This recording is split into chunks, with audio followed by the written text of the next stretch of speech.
Personally, there's nothing in the world quite as unsettling as somebody acting extremely out of character. This is largely because of my sister, who suddenly went from uptight and perfectionist to lax and carefree in the weeks leading up to her suicide a few years ago. As you might expect, I, along with many others in the family, was cursing myself for not recognizing the most obvious symptom. Ever since then, I've become hyper-attuned to people's behavior. Even if I'm just sitting on the couch with someone watching a movie, I may, for seemingly no reason, turn to them and ask, "Are you okay?" Despite them doing nothing but sitting still and quietly watching the movie. It can get more than a little annoying, I'm sure, but I at least try to let them know where I'm coming from. That's why I was immediately worried when I went over to visit Joey and found him sitting in the kitchen, reading. If that doesn't sound weird to you, it's only because you don't know Joey. Joey's on the high-functioning end of the autism spectrum. Just a few years ago, he would have been diagnosed with Asperger's. I've known him since kindergarten, and by far his most distinguishing personality trait is his obsession with building things. I still remember the first time visiting his house when I was 5 and seeing the amazing Technicolor skyline of Lego blocks assembled from the contents of 2 huge blue tubs. The 5-year-old me was amazed that Joey's parents would indulge his antics to this extent. When I asked my parents why I always had to clean up before getting so invested in the things I built, they simply told me, "You're not Joey, and we're not his parents. Don't worry about him." There was a slow, gradual development in Joey's building obsession as he aged. He went from Lego to K'NEX, then to model dinosaur skeletons, model airplanes, etc. It continued all the way up to when he graduated high school and went to trade school to learn about car engine mechanics. He's the sort of person who could assemble a working car engine from scratch if he was so inclined. As it is, he's usually satisfied with fixing the broken ones people bring into the garage he works at. The one on Adams Street, next to the car wash. Bernie's, I think it's called. I went over to visit Joey because everyone was going to visit him sooner or later, and I personally preferred sooner. It had been about 3 weeks after the funeral. No one was thinking that he'd be okay by then, if he would ever really be okay again. God, just thinking about it makes me sick. Every day since it happened, I think I found myself stopping and trying to fathom the sheer horror of what happened to Victor. So I can only imagine how bad it must be for Joey. I try my best to keep the actual picture of it out of my mind, but it keeps sliding through. Like something long and slimy slipping through your fingers. And every time the images appear in my head, I feel something heavy fall over my heart, like a firm hand gripping all the major arteries leading up to my brain. The little boy standing in the road.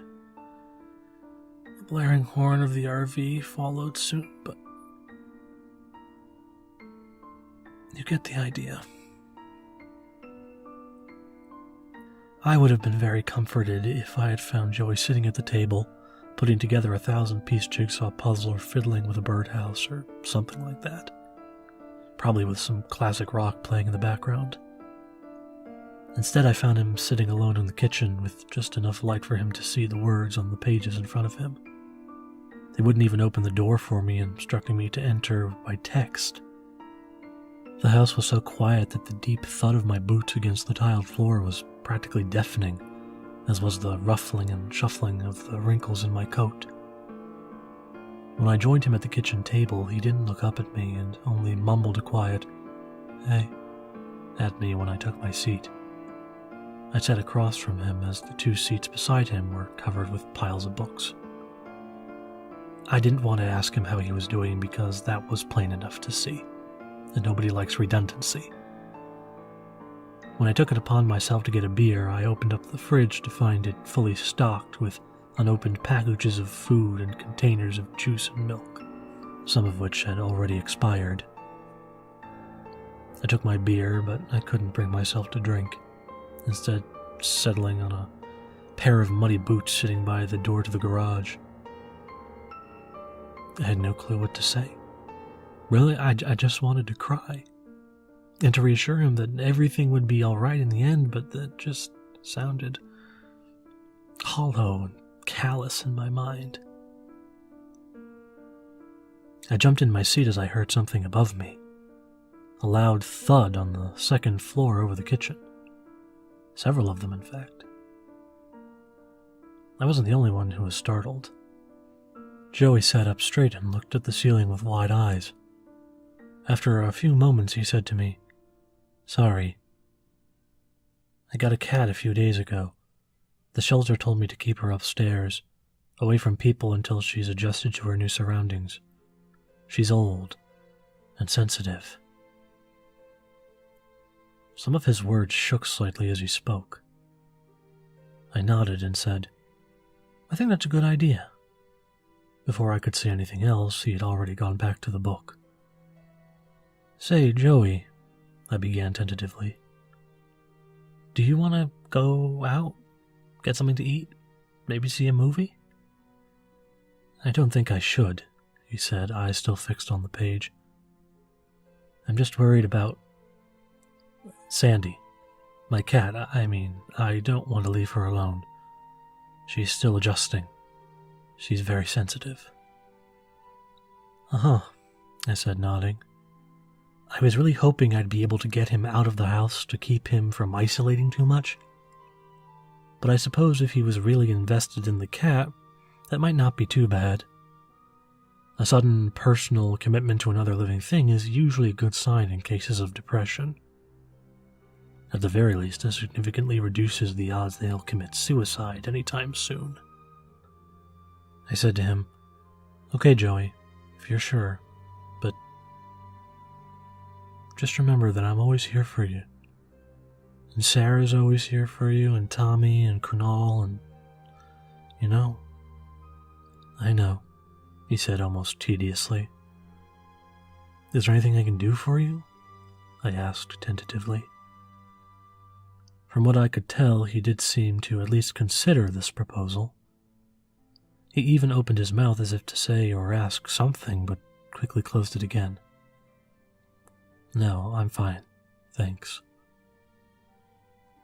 I didn't really have anything else to say, but I stayed with him for a while. There are uncomfortable silences, and then there are just moments of silent understanding that pass between two people. But after a while, he said to me, "You don't have to stay if you don't want. I'll be fine on my own." "Are you sure?" I asked, doing my best not to sound like I wanted to leave him. "Quite sure, thanks," he said, still not looking up. "I have a lot to keep me busy at the moment." "I can see that," I said to him, nodding toward his books. "Just want to make sure you're all right, that's all." "I know," he said again, absent-mindedly. As I was about to say, "Take care now," I heard more thuds from the cat upstairs. They were awkward, plodding, and didn't sound like sounds made by a creature with the agility of a cat. "Sounds like one big cat," I said casually. "She's old," he said, looking up at me, "and clumsy." "Well, take care now," I said simply, not knowing what more to say. Joey said nothing to me as I made my way noisily down the hall once more to the front door. He seemed distraught, but then I'd be far more concerned if he didn't. All in all, I suppose he's fine, all things considered. He could be very well on the road to recovery in his own way. I mean, he's got autism, maybe that affects his grieving process, I thought to myself as I climbed out the front door. And that got me thinking more about Joey and what I knew about him. I'd had decades to learn, of course, and I doubt I could remember everything. But at some point, I swear that I remember someone, his mom, his sister, somebody, telling me that he's allergic to cats.